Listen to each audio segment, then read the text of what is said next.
पिछले कुछ सालों में हैकिंग के मामलों में काफी बढ़ोतरी हुई है। हैकर्स हैकिंग के लिए आए दिन नए नए तरीके अपना रहे हैं। हैकिंग का आज के इंटरनेट वर्ल्ड में बहुत बोलबाला है। वो इस वर्चुअल वर्ल्ड में कुछ भी कर सकने की ताकत रखते हैं। आजकल वेब का जमाना है, जहां सभी चीजें एक दूसरे के साथ जुड़ी हुई हैं, जिसे हम ग्लोबल कनेक्टिविटी कहते हैं। इसलिए किसी के भी पर्सनल जोन में झांकना बहुत ही आम बात है।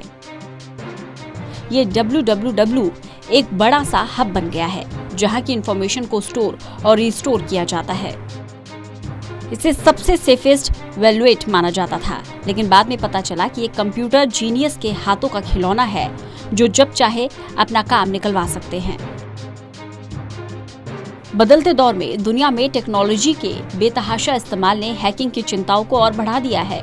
इस बीच दुनिया की सबसे बड़ी सॉफ्टवेयर कंपनी माइक्रोसॉफ्ट ने पिछले साल राज्य प्रायोजित हैकिंग को लेकर बड़ा खुलासा किया।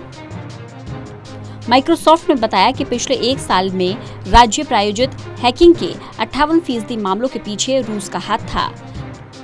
कंपनी ने यह बताया कि चीन तो 10% से भी कम मामले में हैकिंग के लिए जिम्मेदार है। रूस ने अमेरिका और नाटो देशों को बनाया निशाना।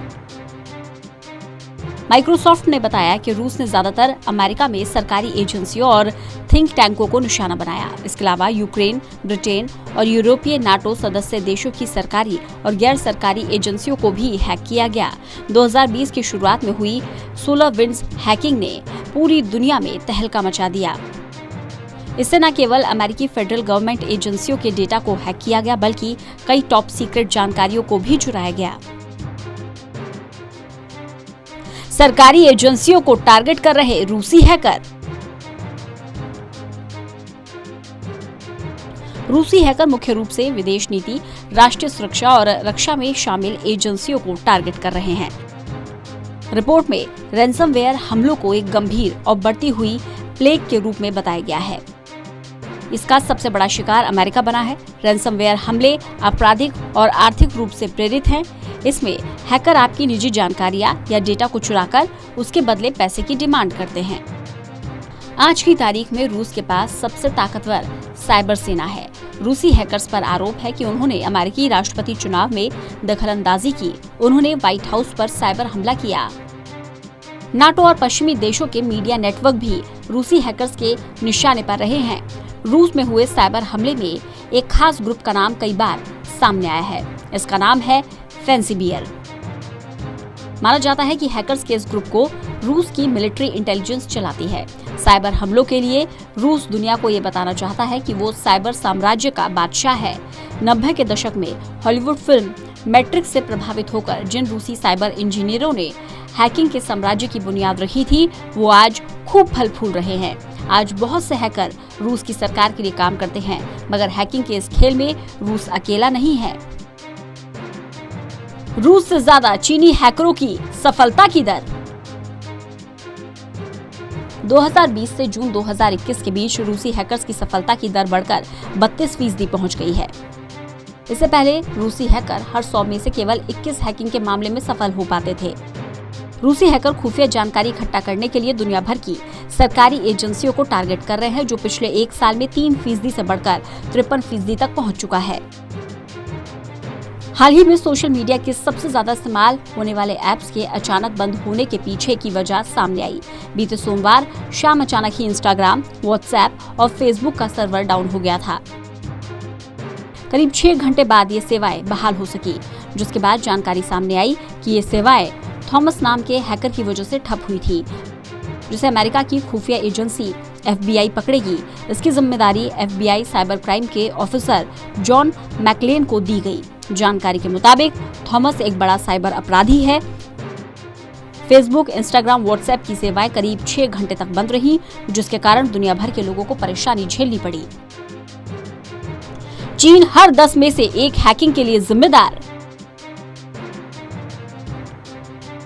माइक्रोसॉफ्ट ने यह भी बताया कि चीन राज्य समर्थित हैकिंग की 10 में से 1 कोशिश के लिए जिम्मेदार है। इसके बावजूद वह टारगेट नेटवर्क को हैक करने में 44% तक सफल रहा। 30 जून को खत्म हुए वर्ष के दौरान दूसरी सबसे ज्यादा हैकिंग वाला देश उत्तर कोरिया रहा है। इस देश ने पूरी दुनिया में हैकिंग की 23% घटनाओं को अंजाम दिया, जबकि पिछले साल उत्तर कोरिया का योगदान मात्र 11% ही था। ईरान के पास भी है हैकर्स की सेना। ईरान भी हैकिंग की दुनिया में एक बड़ा खिलाड़ी है। 1990 के दशक में इंटरनेट के आने के साथ ही ईरान ने अपने यहाँ के लोगों को साइबर हमलों के लिए तैयार करना शुरू कर दिया था। ईरान जैसे देशों में सोशल मीडिया सरकार के खिलाफ आवाज उठाने का बड़ा मंच होता है। सरकार इनकी निगरानी करती है। ईरान में हैकर्स का इस्तेमाल वहाँ की सरकार अपने खिलाफ बोलने वालों का मुंह बंद करने के लिए करती है। 2009 में जब ईरान में सरकार विरोधी प्रदर्शन तेज हो रहे थे, तब ईरान के सरकारी हैकर्स ने तमाम सोशल मीडिया अकाउंट हैक करके ये पता लगाया कि आखिर इन आंदोलनों के पीछे कौन है। उन लोगों की शिनाख्त होने के बाद उन्हें डराया गया, धमकाया गया और जेल में डाल दिया गया। यानी साइबर दुनिया की ताकत से ईरान की सरकार ने अपने खिलाफ तेज हो रहे बगावती सुर को शांत कर दिया था। ईरान के पास रूस जैसी ताकत वाली साइबर सेना तो नहीं है, मगर ये ट्विटर जैसे सोशल मीडिया को परेशान करने का मादा जरूर रखते हैं। जानकार बताते हैं कि ईरान की साइबर सेना को वहां के मशहूर रेवोल्यूशनरी गार्ड्स चलाते हैं। ईरान में दुनिया के एक से एक काबिल इंजीनियर और वैज्ञानिक तैयार होते हैं। दिक्कत यह है कि इनमें से ज्यादातर पढ़ाई पूरी करने के बाद अमेरिका या दूसरे पश्चिमी देशों का रुख करते हैं, तो ईरान की साइबर सेना को बचे कुचे लोगों से ही काम चलाना पड़ता है। ईरान तीसरे दर्जे की साइबर पावर है। अमेरिका, रूस, चीन और इजराइल साइबर ताकत के मामले में पहले पायदान पर है। यूरोपीय देशों की साइबर सेनाएं दूसरे नंबर पर आती है। ईरान अक्सर साइबर हमलों के निशाने पर रहता है, खास तौर पर अमेरिका और इजराइल से। 2012 में ईरान के तेल उद्योग पर हुए साइबर हमलों में उसके सिस्टम की हार्ड ड्राइव से डेटा उड़ा लिया गया था। ईरान पर इस साइबर हमले के पीछे अमेरिका या इजराइल का हाथ होने की आशंका थी। ईरान ने इसी हमले से सबक लेते हुए 3 महीने बाद अपने दुश्मन सऊदी अरब पर बड़ा साइबर हमला किया। इस हमले में ईरान के हैकर्स ने सऊदी अरब के 30,000 कंप्यूटर्स के डेटा उड़ा लिए। उत्तर कोरिया 23% हैकिंग के साथ दूसरे नंबर पर, मगर एक ऐसा देश है जहां की साइबर हैकिंग सेना पूरी तरह से सरकारी है। इस देश का नाम है उत्तर कोरिया।